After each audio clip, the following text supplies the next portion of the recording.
3 4 5 6 7 8 9 10 11 12 13 14 15 16 17 18 19 20 21 22 23 24 25 26 39 chain লাগবে আমাদের 39 chain করব এই হলো আমাদের 39 চেন এবার আমরা এখান থেকে 1 চেন 2 চেন এক্সট্রা নিলাম এইটা বাদ দিয়ে এইখানে আমরা ডবল ক্রোশে করব মানে 4 নম্বরে এসে 1 হাফ টোটাল ডবল ক্রোশে হলো চেন 1 চেন 2 করব আবার এই সেম জায়গাতে আর একটা ডাবল ক্রোশে করব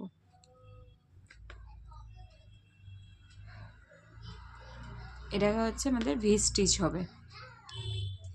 এই যে ভি স্টিচ ঠিক আছে এইভাবে এবার আবার আমরা নেক্সট দুটো চেন গ্যাপ দিয়ে পরেরটাই করব ডবল ক্রোশে দিয়ে চেন 2 দিয়ে আবার ওই সেম জায়গাতেই ডবল ক্রোশে করব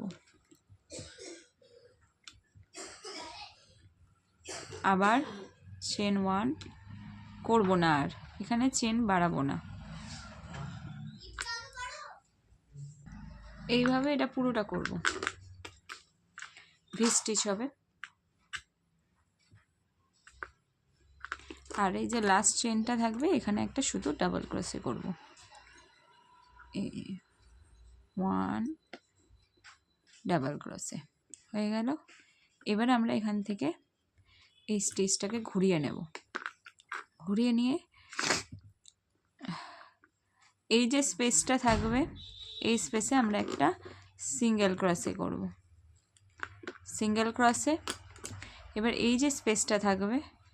এইখানে এবার নেক্সট সিঙ্গেল ক্রোশেটা করব চেন 1 2 3 করলাম 1 ডাবল ক্রোশে 2 ডাবল ক্রোশে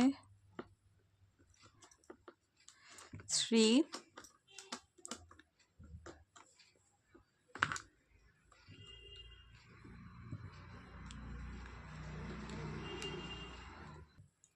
এখানে আমরা 1 2 3 হয়েছে 4 5 6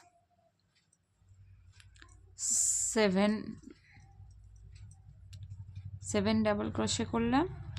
আর এই যে স্পেসটা এই ভি স্টিচের স্পেসে আমরা একটা সিঙ্গেল ক্রোশে করব তাহলে আমাদের এইভাবে প্রত্যেকটা রোজের যে